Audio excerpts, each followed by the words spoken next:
પાડાપીરનું સમાધિ સ્થાન છે.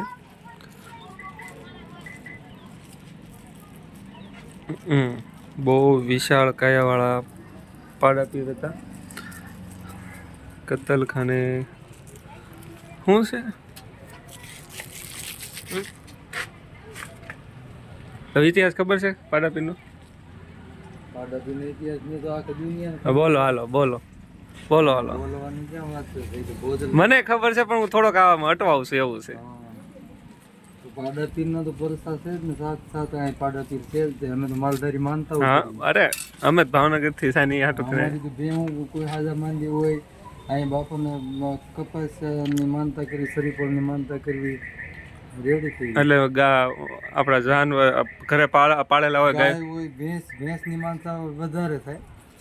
એટલે એને શું છું હોય તો કોઈ પણ બીમારી હોય તો વિયાતી ન હોય, કારણસર ઉઠલા કરતી હોય કે પછી બીમાર રહેતી હોય કે કઈ પણ તકલીફ હોય, માનતા કરી હોય રેડી થઈ જાય. એટલે મૂળ માનતા તમે જે કરો એ વસ્તુ સારી થઈ જાય. થઈ જાય. મારી પોતાની એક ભેં હતી આપણે ત્યાં બાપાના સાનિધ્યમાં, તો સત્ય બોલવાનું, સત્ય તો સતનો આધાર એટલે સતાધાર. વિયાણી નહોતી, ઉઠલા કરતી એટલે થઈ જાય. મહિને દી પાછી ઉઠલો કરે ની રીતની. પછી ખડાની મેં માનતા કરી તો વિયા ગયા. 500 વેતર વિયાણી જે હાલમાં છે આપણે. અને આપણે એવું હતું ને કે કતલખાને પાડાપીરને મોકલ્યા. મુંબઈ થી બધો ઇતિહાસ મટાણા તો બધું આવે છે ને. એટલે મને જૂને પણ આમ થોડોક આમ ભૂસાઈ ગયેલો ઇતિહાસ છે મારી પાસે. તો મુંબઈ લઈ ગયા હતા. સાવરકુંડલા ની બાજુમાં નેહડી ગામ ને ત્યાં લઈ ગયા હતા પાડાપીરને. આપણે તો સાંભળેલી વાતું છે બધી. પાડાપીરને તો જોયેલા માણસો જાય. હા હા. પછી ત્યાંથી મુંબઈ લઈ ગયા હતા કતલખાને. ત્યાં કંઈક પરસો પૂર્યો ને એવું બધું કરવા જે કતલખાનામાં નાખ્યા ને કરવા તું 2-3 ભાંગી ગઈ. પછી પાછા પાડાપીરને મૂકી ગયા.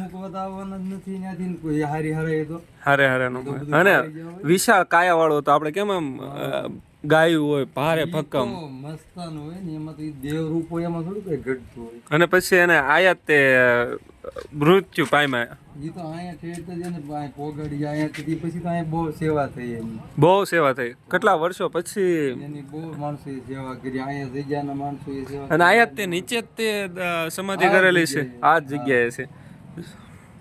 અને આપણે જૂની ગૌશાળા તો આમ રહી ગઈ. આ નવી છે નહીં, આમ જ છે. આ નવી છે. ગૌશાળા થઈ ગઈ. ગૌશાળા સામે ગાઉની સેવા. હા, જગદીશ ભગવાન.